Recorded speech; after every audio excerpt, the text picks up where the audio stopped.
Well, we got started on Florida State today, so I don't think we should have to try to motivate our guys. I think everybody has a tremendous amount of respect for Florida State, their program, the consistency and performance that they've created in recent years as being one of the top college football programs in the country. They certainly have an outstanding team coming back, so I think that it's real important that everybody sort of accepts the challenge of creating the identity that we want to create, and in doing that, I think you want to conquer challenges, but when you can conquer something, you can overcome the adversity before you ever get there because you prepared the right way. You have the ability and the mental toughness to be able to sustain in critical situations, and when things don't go your way, you can bounce back and play the next play. I think it's going to be real important for our team to be able to stay focused to paying great attention to detail, and I think discipline to do it down in and down out will have a tremendous impact, on this game. But I think that any first game, usually comes down to how many mistakes do you make? Do you block the right guy? Do you play the right gap on defense? Do you cover people? Do you make mental errors? Do you take care of the football? Those things are going to be very, very important. So, that's kind of where we're at and what we're doing. And we're trying to get our team ready the best we can. And today was our first day working with against Florida State. We don't have any new injuries to report. The only guy that I would say is still not practicing is Josh Jacobs. And he's making progress in his rehab, but these hamstring injuries are very sensitive. If you push a guy too hard, you can set him back. So we're gonna be cautious in how we progress him moving forward. So I wonder what you've seen from Jedrick Wills since he got on campus, and where has he developed? Yeah, Jedrick has really done a good job for us. He's very athletic. He's physical. I think he's going to be a really good player. I think he's in competition with Matt at right tackle, and it'll be interesting to see how he progresses this week, and if he does get an opportunity in the game, I'm sure we'll watch closely to see how he responds when he gets in a competitive situation being a freshman. So, but we're really pleased with his progress and very encouraged by what his development could bring our team. Talking about the running backs and the rotation you guys have, it's still like a five-guy rotation you guys could possibly use, and how do you handle so many guys with so much talent and getting them all? Well, we don't have five guys if Josh Jacobs is not there, so 5 minus 1 equals 4. So we have 4 guys, and I think there's some of the guys that are more ready to play than others. We have 2 guys that have a lot of experience, and we have 2 freshmen that have a lot of ability. So how we choose to use those guys will certainly be determined by how they progress, how they develop confidence. Are they going to be able to do what I said before, have the discipline to focus on doing their job, pay attention to detail, not make mental errors, go in there and be able to execute so that for their benefit, so they can play well as the team's benefit. And I think that probably at least one of those 2 players that are freshmen will have an opportunity to do that in a game. Coach, your assistant staff gets paid about as much as their counterparts on an NFL team. Excuse me. NFL teams tend to generate between 1 and 3 times as much revenue as your team. What would you say to the folks who criticize that and say that college coaches are benefiting from a system that the salaries are inflated because you don't have to pay the players?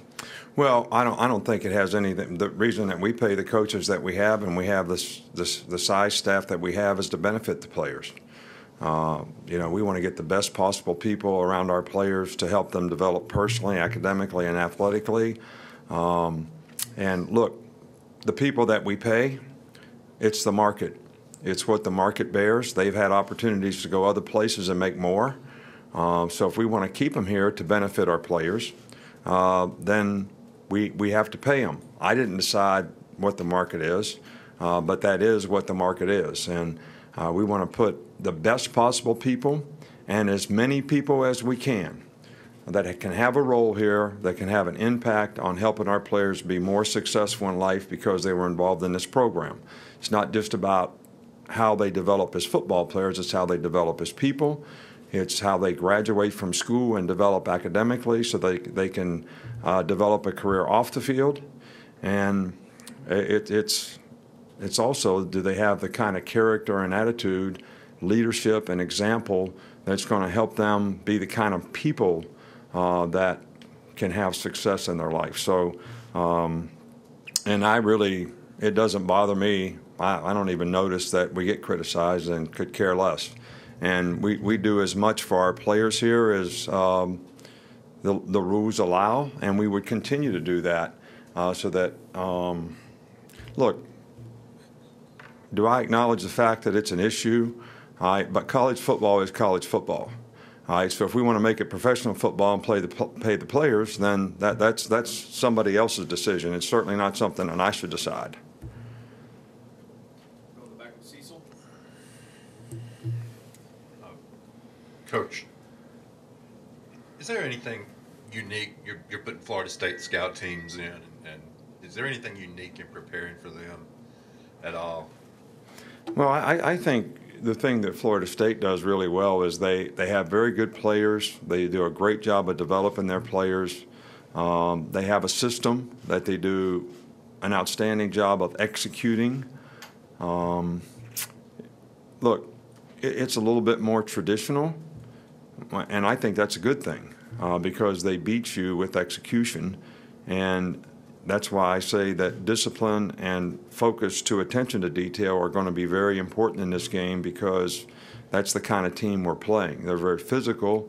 They play with a lot of toughness, but they also do a great job of executing the plan that they have. And Jimbo is, very creative in what he does, but they're a little more traditional. When I say that, I'm talking about they're not really a spread team. They have RPOs, but they don't live and die with them. So it's really difficult to get the scout team to be able to execute at that level for us. It's always a challenge on defense. And a quick follow-up. In recruiting running backs last year, you obviously recruited Cam Akers as well as Najee. How did your recruiting of running backs go last year? How did that wind up with Cam at FSU and Najee here? Well, both are really, really good players, and we would have been excited. We're excited about the guy we got, and we'd have been very excited if we would have got Cam Akers because we think he's a fabulous player, and I'm sure he'll have a great career there. And he was a good person, very productive in high school. I don't really compare players. They're both very good players, and we'd love to have both or either one in the program. Just how has Hootie Jones developed going into his senior year, and what kind of role can he have on the team this year? Hootie's had a really good camp, done an outstanding job of, I think he's got more confidence. He's playing with more confidence. He's got a good understanding of what the expectation is to do his job very well and on a consistent basis.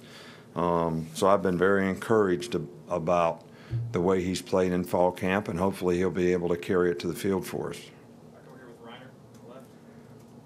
How would you assess the kicking situation at this point, and could you conceivably use as two kickers maybe as soon as week 1? Yeah, I think I got asked that question on Saturday, and yes, we could conceivably do that. And I think all players at that position are improving. We really haven't decided which direction that will go at this point. JK is in the mix to do long field goals and to kick off. And there's competition with the other guys to see who the most consistent guy is to do the regular field goal kicking. Alex. Along those lines, with kickers, you've talked about how there's a mental approach that they have to kind of prepare themselves. But what kind of preparations can they make at practice to help improve if they have issues or something like that, or technical things that they can do at practice? Well, I think I can relate to kicking sort of like my golf swing. You know, how can you shoot 13 shots higher one day than the day before? And it happens quite often with me. So obviously that's technically something very technical about how I swing the club and how I hit the ball. Well, I think the kickers are very similar. You know, they have benchmarks for how they need to do things, and it's challenging to be able to duplicate that over and over and over again and not even get bored with it at times. I think you see it sometimes, again, in golfers. You know, you see guys winning all these major championships, and all of a sudden they get a new swing coach and change their swing. Why would they do that? Because they're driven to get better. And I think that's what happens with a lot of guys that are kickers and punters. They're always driven to get better. You know, I say sometimes to, you know, JK, I mean, 55 yards, that's good enough. You don't have to kick it any further than that. All right, so just how about I'd be real happy with just that. But he's driven to try to do better. And then sometimes when you do that, just like you try to drive it, if you drive it 250, you want to drive it 270. Then when you start trying to drive it 270, you can't hit it 230. I mean, it's